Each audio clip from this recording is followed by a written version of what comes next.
Question number 1, मानव नेत्र की संरचना समझाइए।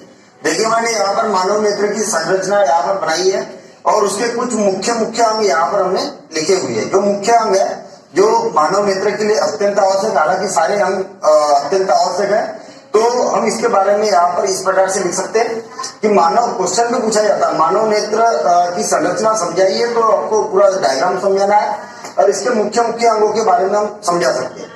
तो हम यहाँ पर बोलेंगे कि जो मानव नेत्र है, मानव नेत्र का गोलक लगभग कितना होता है, 2.3 सेंटीमीटर व्यास का लगभग व्यास का गोलाकार अंग होता है। इसके मुख्य भाग निम्नलिखित है। ठीक है, इस प्रकार से आप भाग, इसके बारे में हम चैप्टर में बढ़िया मतलब सारे अंगों के बारे में समझ चुके हैं, लेकिन लिखना कैसा है इसलिए मैंने इस क्वेश्चन को यहाँ पर लिया हूँ ताकि आपके नोट्स प्रिपेयर हो जाए, वास्तव में एक सिस्टमेटिक हमारा नोट्स यहाँ पर तैयार हो जाए। पहला है कार्निया। देखिए इसका पर्टिकुलर अलग अलग भी क्वेश्चन पूछा जा सकता है कि नेत्र, मानव नेत्र में कार्निया का क्या रोल है, क्या उसका कार्य है, उसको समझाइए। तो एक क्वेश्चन, छोटा सा क्वेश्चन यहाँ पर भी तैयार होता है।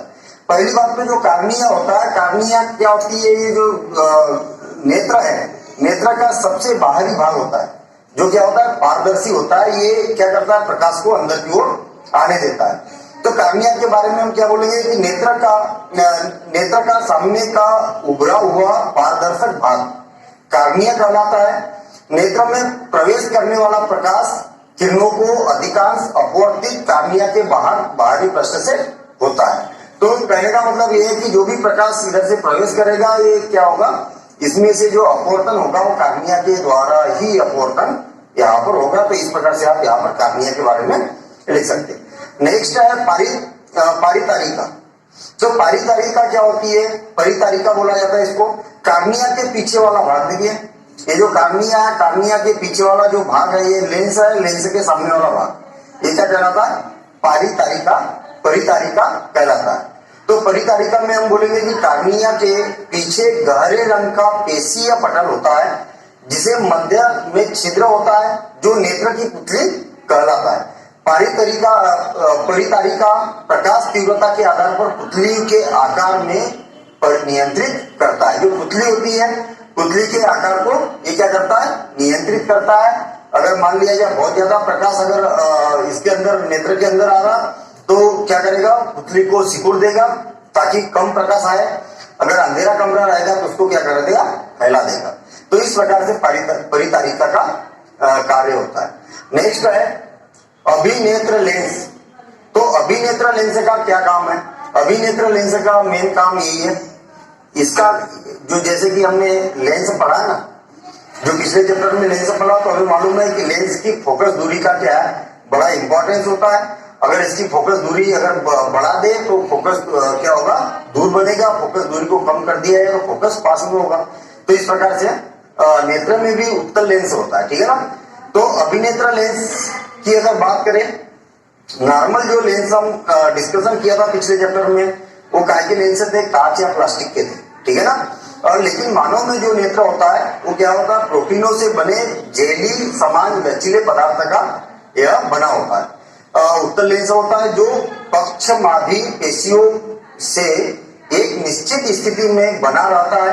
यह पेशियां वस्तु से दूरी के आधार पर नेत्र लेंस की आकृति में परिवर्तन कर लेंस की फोकस दूरी में परिवर्तन कर देता है। ठीक है ना। तो वो डिपेंड करता है, मतलब हमें क्या चाहिए, यहाँ से जो प्रकाश आएगा, कोई वस्तु अगर हमें यहाँ पर दिखाई देगी तो यहाँ से जो प्रकाश आएगा तो हमें क्या करना है, इसका दृष्टि पटल पर इसका क्या बनाना है, प्रतिबिंब बनाना है। ठीक है। अगर मान लिया जाए इसका प्रतिबिंब आगे पीछे बनता है तो ये क्या करेगा, लेंस अपनी फोकस दूरी को कम ज्यादा करेगा ताकि ये प्रतिबिंब कहां पर बने, दृष्टि पटल पर यहाँ पर बने। नहीं है बात समझ में, देखना ये क्या उत्तल लेंस है।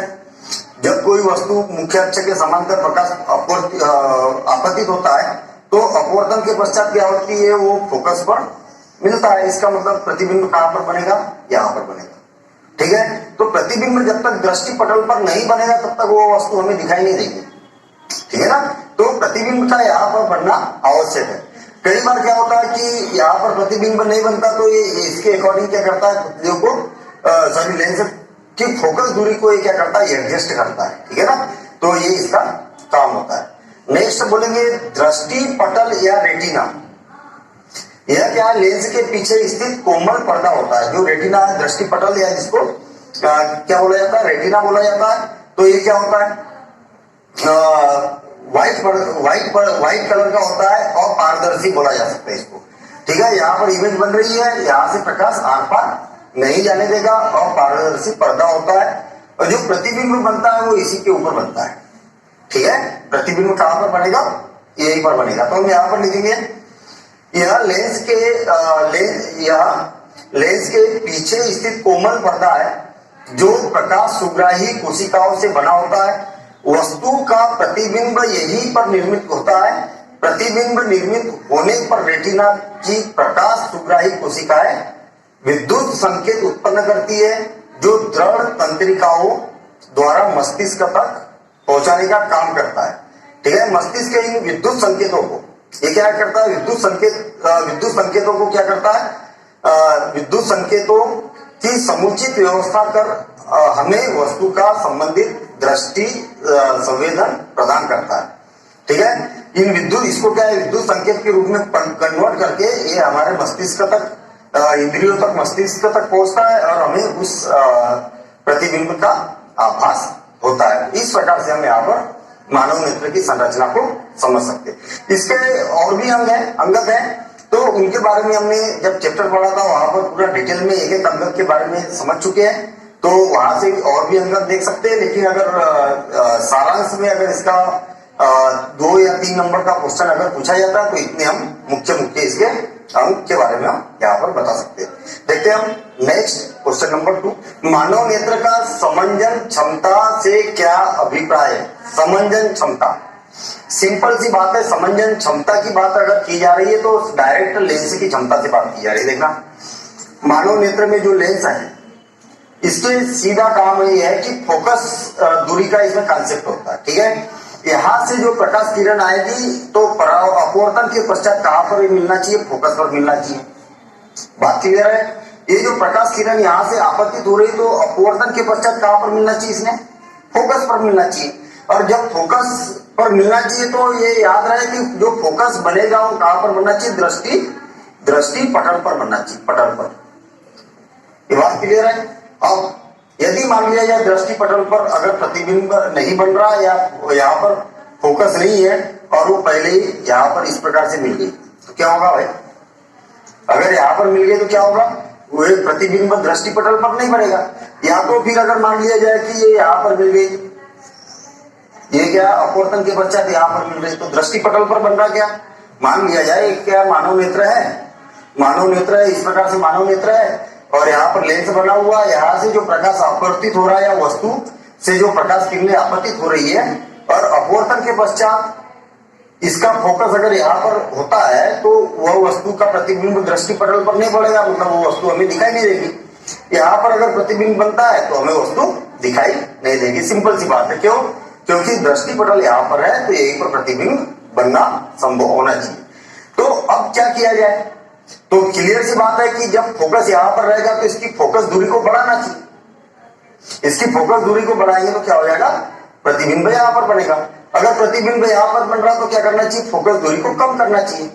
तो इसी प्रकार से जो समंजस की स्थिति होती है तो ये लेंस के समंजन से अभिप्राय है इसका। तो हम यहाँ पर बोल सकते हैं कि जब दूर की वस्तुओं को जब मानव नेत्र देखता है, ठीक है, तब क्या होता है कि जो लेंस है, लेंस की फोकस दूरी को क्या कर दिया जाता है, कम कर दिया जाता है नेत्र द्वारा। और इसी प्रकार से जो पास की वस्तु अगर होती है तो इसकी फोकस दूरी को क्या कर दिया जाता है, अधिक कर दिया जाता ताकि दृष्टि पटल पर इसका प्रतिबिंब बने। तो हम यहाँ पर बोलेंगे मानव नेत्र दूरवर्ती वस्तुओं के साथ साथ निकट की वस्तुओं को भी स्पष्ट देख सकता है। ये क्वालिटी है इसकी, मतलब 25 सेंटीमीटर से लेके अनंत तक की वस्तुओं को, अनंत दूरी तक की वस्तुओं को मानव नेत्र देख सकता है। जब नेत्र दूर की वस्तुओं को देख रहे होते हैं तो पक्षमाभी पेशियां शिथिल होकर लेंस की फोकस दूरी को बढ़ा देता है, किंतु जब नेत्र निकटवर्ती वस्तुओं को देखते हैं तो पक्षमाभी पेशियां तन कर नेत्र लेंस की फोकस दूरी को कम कर देती है। इस प्रकार नेत्र अपने लेंस की फोकस दूरी को परिवर्तित करके अपने रेटिना पर दूरवर्ती वस्तुओं के साथ साथ निकटवर्ती वस्तुओं को भी स्पष्ट प्रतिबिंब प्राप्त कर सकता है। ठीक है, चाहे वस्तु दूर हो चाहे वस्तु पास में हो, वो प्रतिबिंब दृष्टि पटल पर प्राप्त कर सकता है। तो इसी गुण को क्या बोला जाता है? मानव नेत्र की समंजन क्षमता कहा जाता है। तो देखते हैं हम नेक्स्ट क्वेश्चन, आप नोट करते हुए जाएंगे, ठीक है ना।